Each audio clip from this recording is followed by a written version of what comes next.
Bonjour à tous, je suis Charlotte et je vous souhaite la bienvenue dans ce nouvel épisode de votre podcast Entrepreneur d'idées du réseau Apogée. Comme chaque mois, je pars à la rencontre d'un projet remarquable et inspirant. Pour ce podcast, je vous emmène à Blainville-sur-Mer, dans la Manche, pour découvrir l'association NAV Solidaire. NAV Solidaire a pour objet de recycler et redistribuer aux personnes amputées les plus démunies du matériel prothétique qui n'est plus utilisé en Europe. Il y a environ 80 millions de personnes handicapées dans le monde qui ne sont pas appareillées.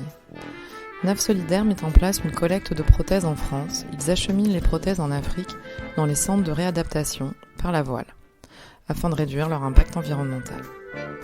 Ce podcast est en 2 parties. Pour cet épisode, les témoignages de Stéphanie et d'Antoine, cofondateurs de NAV Solidaire, vous sont proposés.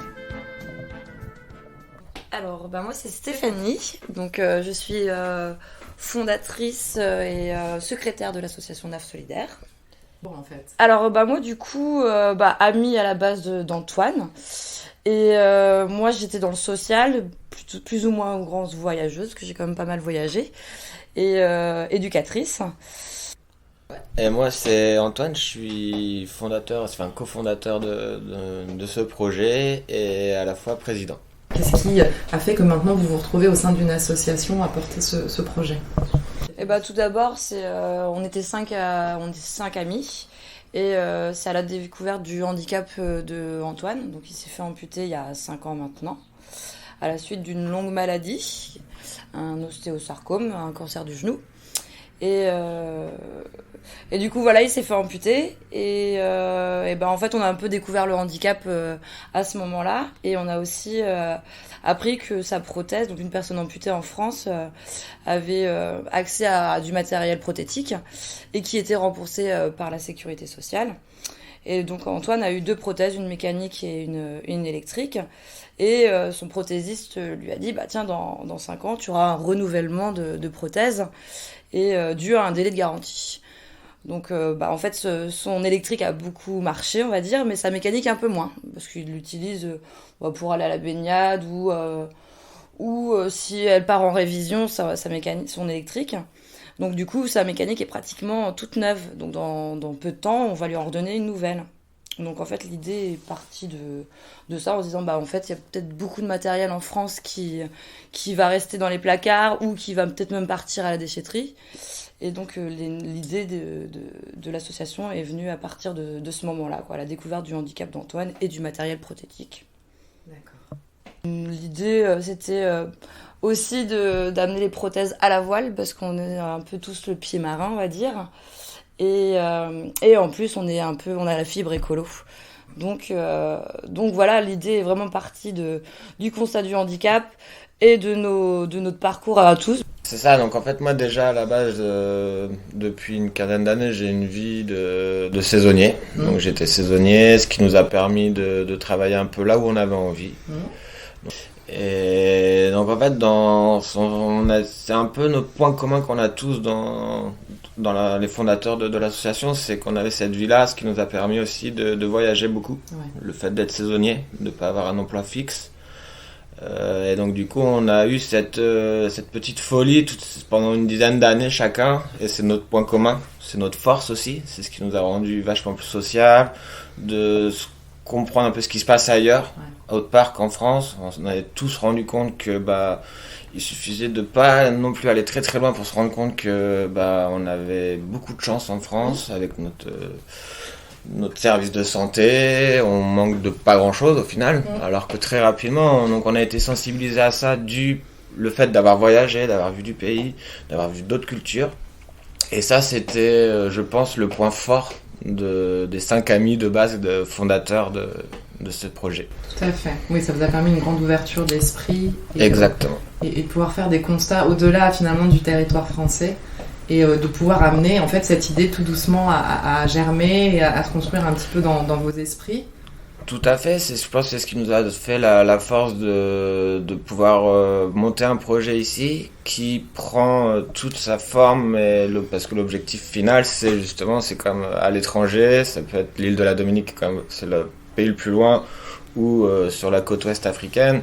Et je pense qu'on n'a pas eu peur de s'engager, parce qu'on avait déjà ce parcours de voyageurs, et de la rencontre de différentes cultures, même si... Parce que la pauvreté, c'est une situation qu'il faut affronter, nous, quand même, qui est assez délicate, sachant que nous, on a tout, et que là-bas, il n'y a rien.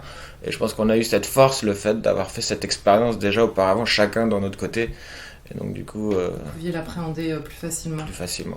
Et alors, on n'a pas précisé où est-ce que l'on se trouve là actuellement, là on est où ? Donc là, on est dans la commune de Blainville-sur-Mer, au village vacances le VTF, qui on a rencontré l'année dernière lors d'un autre événement. On avait monté un stand sur Blainville et on a eu la chance de rencontrer monsieur le maire et à la fois le directeur du centre de vacances.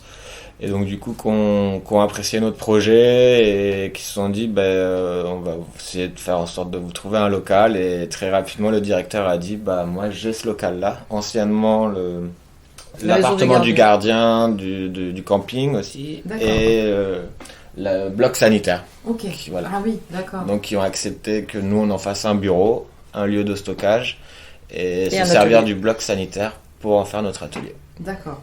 Donc ça, on va dire, est-ce que c'est un peu le point de départ ? Donc il y a l'idée, alors il y a les copains déjà, il y a la relation que vous aviez assez solide au départ, l'idée, et donc après ça a été d'en parler autour de vous. Comment ça s'est passé à partir du moment où vous vous êtes dit, allez, on se lance dans ce projet ? Quelle a été déjà le plus important, c'est d'aller se renseigner si y a déjà quelqu'un ou plusieurs personnes qui ont déjà eu la même idée. Déjà, parce qu'il faut aller voir...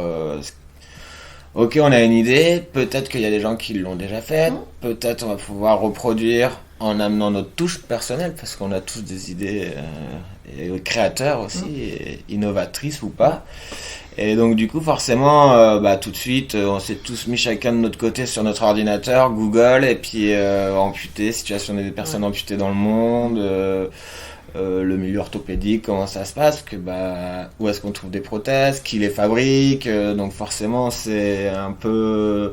On a fait nos recherches chacun de notre côté et puis on s'est retrouvés en disant tiens, on a trouvé ça, tiens, il y a une association qui fait ça, il y a une grosse ONG qui fait ça, ok, bon, est-ce qu'on n'irait pas envoyer un petit mail, laisser une petite graine dans tous ces organismes en fait, et donc voilà, on s'est rendu compte que effectivement en France, en petite association, donc il y en avait une, Keep Walking, qui est devenue un partenaire très rapidement d'ailleurs, et l'ONG anglaise du coup qui nous a très vite répondu et nous a invités à venir découvrir leur atelier, leur manière de travailler et de partager leur expérience sur place, parce qu'ils interviennent aussi en Afrique subsaharienne. D'accord. Donc très vite, on s'est retrouvés dans le monde de la collecte des prothèses et sur place. D'accord. Tu peux donner le nom de cette ONG ? Ouais, c'est l'Ex-For Africa, qui est basée à Bristol, qui à l'heure actuelle doit avoir une dizaine d'années, parce que quand on s'est rencontrés il y a 3 ans, ils étaient à 7 ans, et aujourd'hui qui est très très très active. Dans à peu près 10 pays en Afrique. D'accord. Dont le Rwanda, la Tanzanie, la Gambie, le Ghana, et j'en passe. Et du coup, ils emploient à peu près 3 personnes, il me semble, 4 même. Et voilà, ils font ça depuis 10 ans. Donc puis voilà, c'est eux qui nous ont un peu mis le pied à l'étrier et qui nous ont partagé leurs contacts. Parce que donc nous, en Gambie... on amène nos prothèses chez des prothésistes, donc dans un hôpital, et donc c'est eux qui avaient déjà les contacts sur place, quoi. Donc c'est vrai que ils nous aident vraiment sur ça et puis sur pas mal de choses. Nous on a fait des erreurs, on aimerait bien que vous les fassiez pas, et donc du coup depuis 3 ans ils nous suivent et on est vraiment très contents parce que c'est vrai que ça nous aide vraiment dans tout plein de choses, quoi.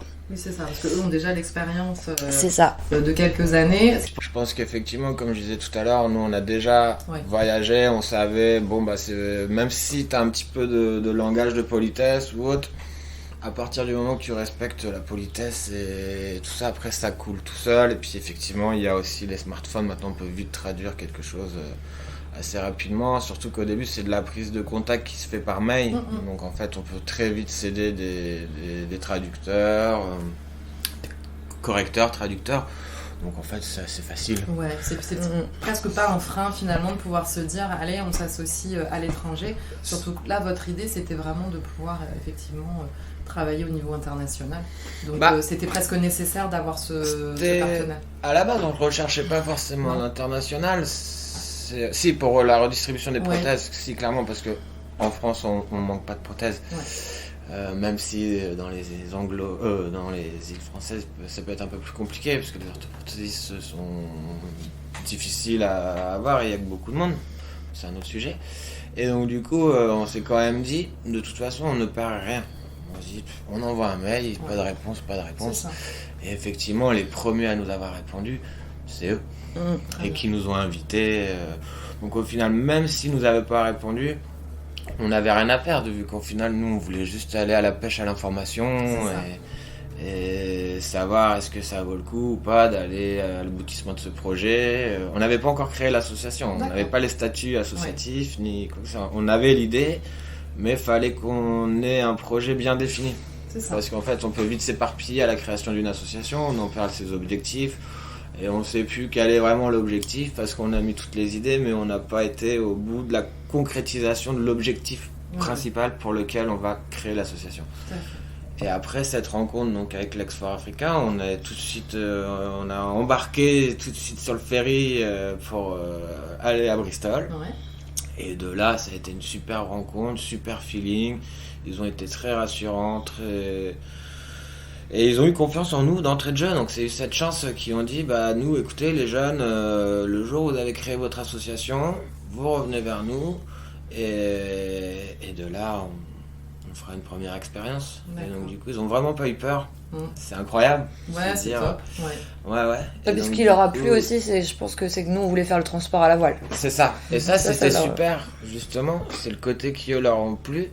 C'est déjà parce qu'ils ont commencé leur ONG, elle a été créée comme ça, par Tom, le fondateur, sur une idée toute petite d'aider une personne amputée. Et c'est monté comme ça, ils ont monté un peu, entre guillemets, si on peut dire, les échelons. Et donc, quand nous on est arrivés, ils ont vu leur début. Ils se sont un peu vus, et en plus, on leur a apporté, nous, notre touche à nous, parce que le but, c'est pas de reproduire l'Ex-For Africa. Nous, c'est NAF solidaire, et son éthique, et ses valeurs, et donc il y a aussi cette touche, cette petite fibre écolo qu'on a en nous, c'est le transport à la voile. Et donc votre identité, clairement. Exactement. Et donc ça, eux, ils y ont vu un très très bon côté, et donc du coup, direct, ils ont dit, attendez, mais ils y avaient même pas pensé. Oui. Donc ils ont dit, mais non, mais c'est génial.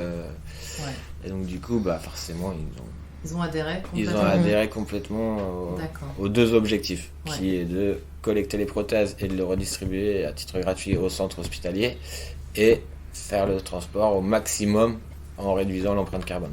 Et nous, la collecte, il a fallu déjà démarcher les prothésistes. Ah oui. Et donc ça, c'était pas une masse facile non plus à faire parce qu'il a fallu quand même envoyer des courriers. Puis c'est vrai qu'au début, on n'avait pas forcément de crédibilité parce que on était tout nouveau dans ce monde-là. Donc on a quand même, il y a 93 maintenant, on a 93 prothésistes points de collecte, on va dire, en France. Et il a fallu les démarcher. Donc ce sont des sociétés, je sais pas si je peux les nommer ou pas. Alors il y a Orthofiga, OPR, La Garrigue, Algobriec, et est-ce que j'en oublie parce que ce serait Proteor. Succursale de Proteor. De Proteor, Et c'est vrai que ça c'était une démarche aussi intéressante. Moi ça a été assez facile parce que je côtoie mon orthoprothésiste. Oui. L'idée vient un peu de lui aussi, on peut le remercier, Erwan, qui le jour de OPR. Prothèse rééducation, et c'est vrai que le jour où il m'a fait signer les papiers pour la remise de mes prothèses définitives, c'est là où il m'a fait part donc, de ce fameux délai de garantie qui fait qu'il y a un renouvellement automatique du matériel qui se fait, pris en charge par la sécurité sociale, et il m'a dit tu vois là Antoine, si tout se passe bien et que je fais bien mon boulot, le 3R80 tu ne devrais pas avoir à t'en servir parce que la deuxième prothèse est là pour si jamais la première est cassée ou a un problème, on a la deuxième. Et si la deuxième est cassée ou on a un problème sur le moignon, on a un fauteuil roulant qui est mis à disposition aussi. D'accord. Donc on n'est jamais en galère. On a toujours un moyen de se déplacer.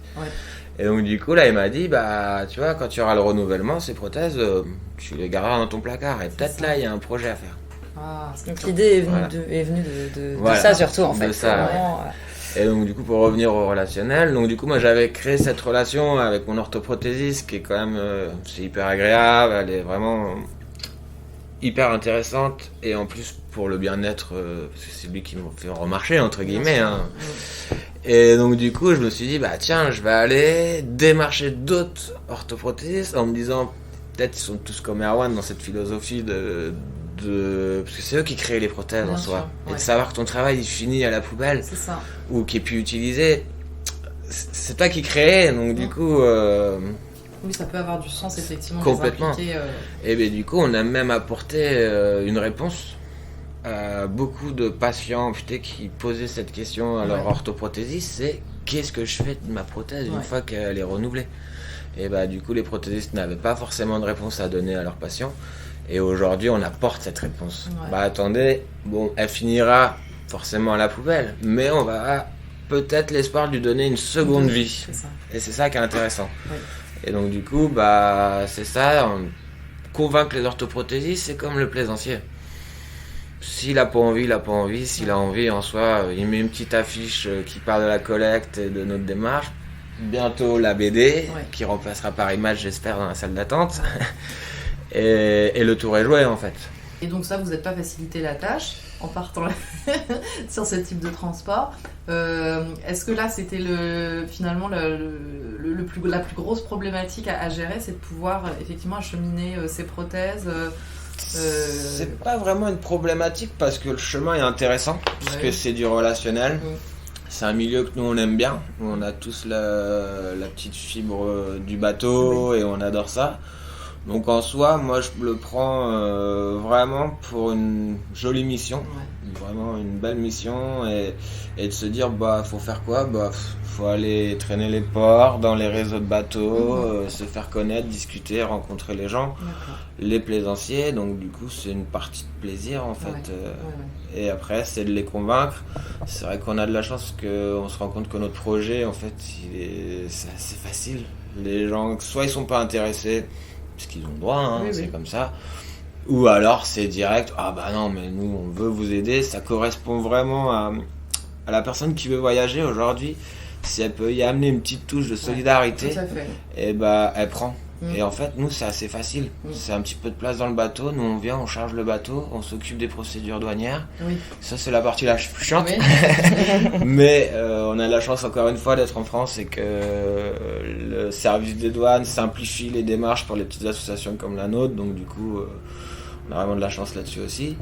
Et en soi, la personne, elle arrive sur place, la plus belle partie, c'est de déposer le matériel et de voir les gens heureux. Et donc, du coup, le tour est joué.